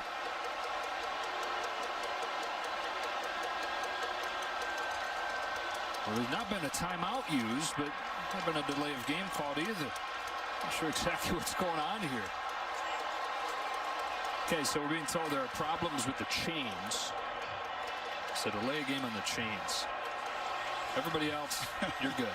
2nd and 10.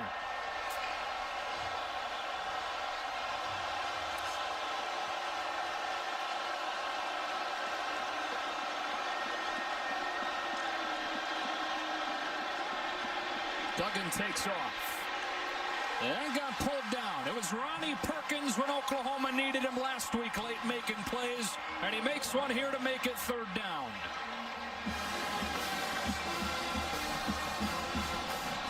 This place coming alive. This is the loudest we've heard it 2 times we've been here. Well, 2 weeks ago, this place was half empty when they needed it down the stretch against Iowa State. Lincoln Riley said something about that this week, that they're a different team when they have this place full-throated behind them. They do here.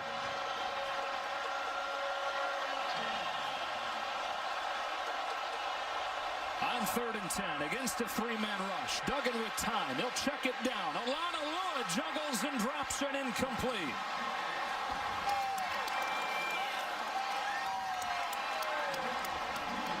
Do your job, only your job, and you cut it loose. And Alex Grinch now in a third and extra long just rushes three. This is the right play by the true freshman. Olanolu is going to have to break that tackle. He can feel both Radley Hiles and Kenneth Murray converging on him. Never completes the catch, and what a response by an Oklahoma defense to get a critical 3 and out. So Sandy has to punt out of his own end zone. CeeDee Lamb back around midfield waiting on him. Oklahoma sets up a return for the dangerous number 2, retreating to his own 40. Lamb can't get away. That's another freshman in Travius Hodges-Tomlinson. Jalen Hurts trying to overcome a couple of more turnovers. His Sooners up 4, 6:34 left. Got it at their own 37. It's Hurts. He will run. Waited until the last moment to make that decision, and ultimately got a dozen near midfield. And I'm going to guess you're going to say over the final 6 minutes, he's going to run. He's going to run. He's going to run, and he's going to run some more because I think that's what they do best. I said a dozen, but because he's spotted where the slide began, it's just 9. And whether that's Brooks, whether that's Hurts, whether that's going to be Stevenson, I think Gary Patterson knows what's coming here down the stretch, and it's what's been coming really the last 2 quarters. That's a lot of run game. More of it here. Stevenson powering through Otto. First down at midfield. There's not many games you win when you're -3 in the turnover ratio.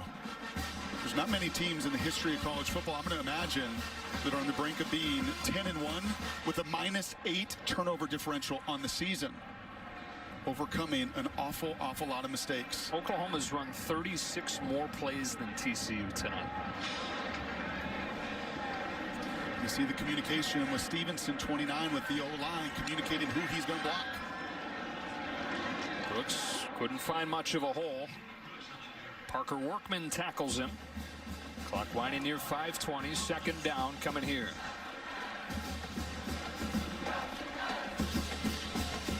TCU trying to do the unthinkable.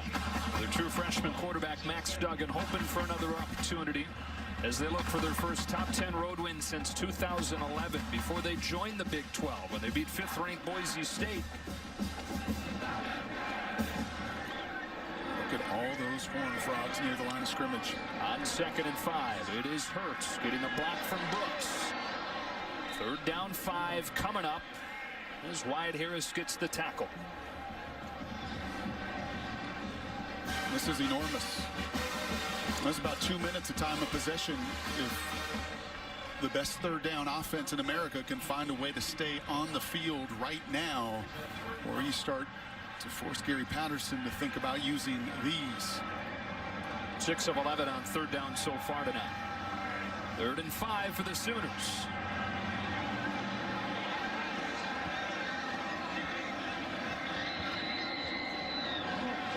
Just a 3-man front. And just 3 to snap it. They get it off. Can Hurts make a play against a blitz? Not going to get there. 4th down and 1. What are you doing if you're Lincoln Riley? Going.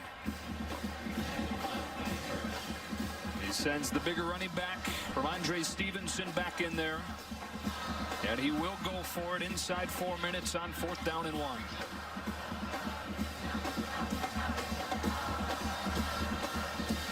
I'll tell you what else I wouldn't be against is that hard clap. Right? You don't have the cadence. This is a clap cadence. It looks like they're going to take the clock all the way down. They have a little more time to make this decision, but I think this is go zone.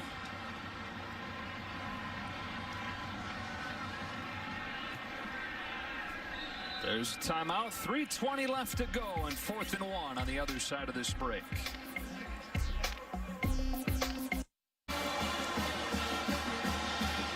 Both Brooks and Stevenson back there with Jalen Hurts.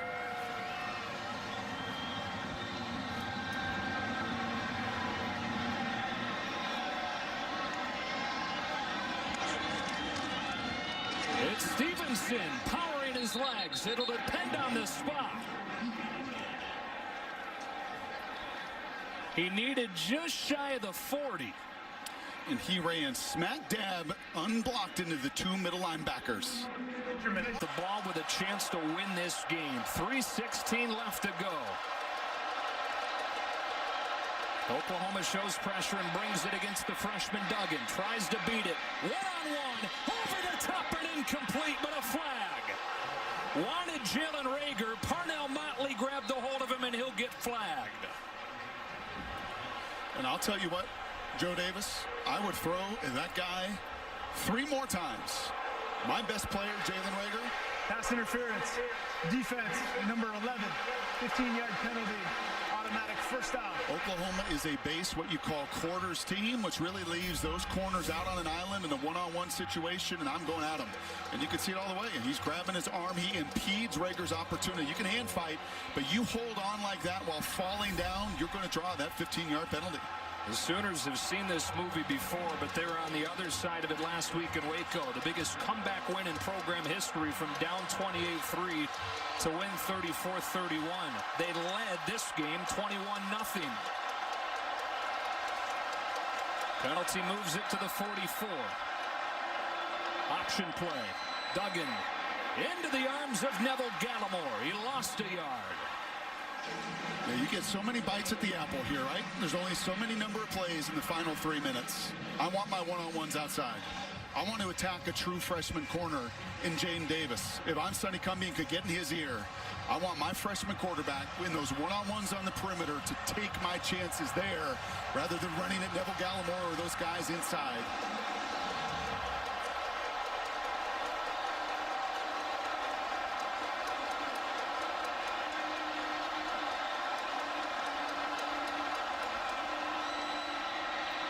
The slant, it's Hunt. Had a couple of drops tonight. Hangs on to this one. 3rd down, 2:22 and counting.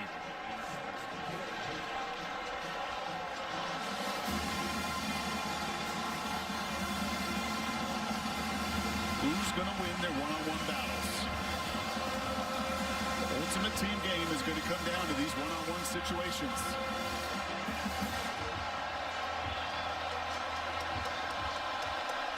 3rd and 6. Duggan back to throw. He's flushed out of the pocket. He's in trouble. Lets it go incomplete. 4th and 6 with 1:47. Yeah, and Reagor is clamoring for a penalty. He is jumping up and down. He wants a hold on his comeback route here. One-on-one against Motley. Is he deserving of the call? I don't think so. Some contact, gotta let him play in that moment. 4th and 6.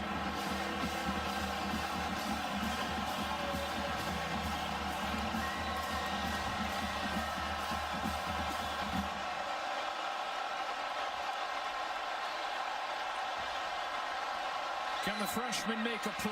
He's given time. That ball is intercepted by Radley Hiles. Bookie! With 1:41 left. The Horned Frogs all 3 timeouts.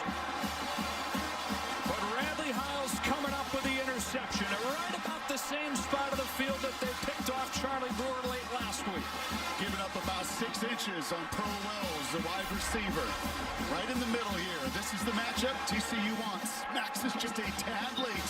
The ball's got to be out sooner. It's a little late, and it allows Radley Hiles to make the play of his career as a Sooner.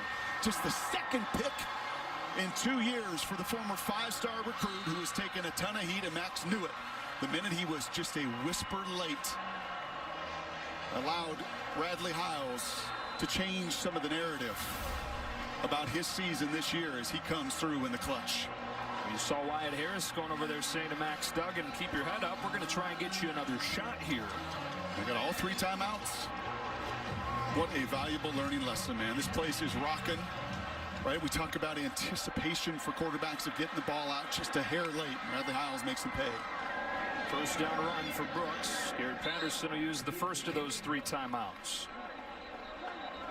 Wow.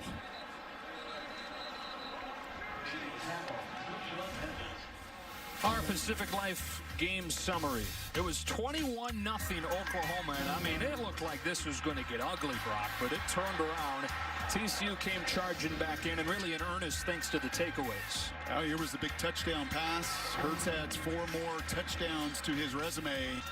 And you're right. I mean, it was easy, easy. And then all of a sudden, a little bit of life for TCU. Duggan gets the long run, the touchdown by Olanolua. Max Duggan carries 2, 3, 4 Sooners into the end zone. And you can feel this building and the temperature start to change. So Lincoln Riley says, enough's enough. We're going to run it and run it again. So 80% of the time, they have been running the ball on the ground. But what's the great equalizer? The takeaway. 3 of them for TCU tonight. And then ultimately, Oklahoma, who's been starving for takeaways, got 2 in Waco that changed the outcome of that game. And I said to you, who's going to make the one-on-one play? Ultimately, their system, they play a lot of one-on-one. Who's going to make the play? And it was the guy they call Buki that takes it away from the freshman Duggan. 2nd down. Hurts keeps it, waited for it to develop, lowered the shoulder and got close. Harris and Washington combining the tackle. TCU uses its 2nd timeout. It'll be 3rd and 1. Back in 30 seconds. There have been plenty to go around on the ground. 61 of the 82 plays for Oklahoma tonight have been runs. He had 81 rushes coming into this game. 8 rushes a game. And he tripled that workload tonight. 3rd down 1. All but sealed the deal by picking up a yard right here. This got to be in number 1's hand. Period. End of story. Running back in there with him is Ramondre Stevenson. It is Hurts. He's stacked up initially and not going to get it. TCU uses its final timeout. 20 consecutive games of 34+ for the Sooners. As it stands right now, 28 would be enough. The review goes on. We've had some long reviews because we've had some really close calls. I'd like to put a clock on the review. I would love to see that come in the years to come. If you can ever just, I want the guys on the field to get it right, spend as much time as they did on that fumble from Jalen. But then you're saying put a time limit? Yes, because if it is taking you this long, right, then how conclusive can you be? Unless they're trying to put it back a half yard and then they got to look at time on the clock. And I don't know, if I'm in that replay booth, I'm moving that ball back. I'm not putting it at the 42-yard line. After reviewing the play, ruling of a 1st down stands as called. Just not enough there to change it. And Oklahoma's a minute 18 away from a trip to the Big 12 championship. I think there's a whole lot of folks that just went like this, including number 1 right there.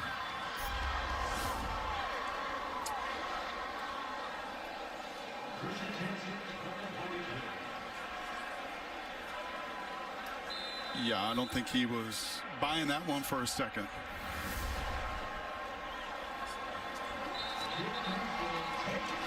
So Hurts takes a knee.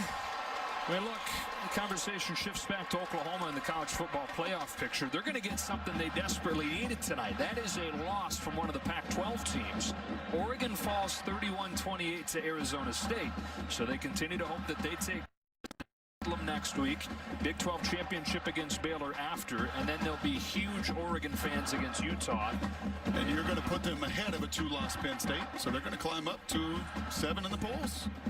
The road ahead, sponsored by Coors Light, made to chill, celebrate responsibly. Then they need the top 3 teams right now, all unbeaten, to stay that way. The big one being they need LSU to win the SEC championship, keep Georgia out of the picture. 28-24, it looked like was going to be a runaway victory for Lincoln Riley and the Sooners. Turns into a tight one, 28-24, but they will head back to the Big 12 championship. 2 men that got an awful lot of respect. One's an offensive guy, one's a defensive guy, and that might as well have been an old school game here. Played Norman some 50 years ago with that Sooner brand of football. Bruce Feldman has Lincoln Riley. All right, Coach, we know about how great this offense has been the last few years. You got some big stops stops in the fourth quarter from your defense. What do you say about how that group responded No, tonight? they did. I mean, held TCU to 200 yards, made up for some of our offensive turnovers. We took care of each other as a team. We didn't play perfect, but the sides of the ball stepped up when they needed to, especially our defense there in the end. You were told me how critical it was going to be in the second half to win the turnover battle. What do you make of how this played out? Yeah, disappointing because they were all on promising drives. All three turnovers were, and certainly were kind of what made this thing close. But that's the game. Give TCU credit. We give our kids credit for overcoming it. This is like the third or fourth week in a row. You guys have had wild roller coaster rides. What did you learn about these guys? Yeah, it's a Big 12, man. The league's really good this year.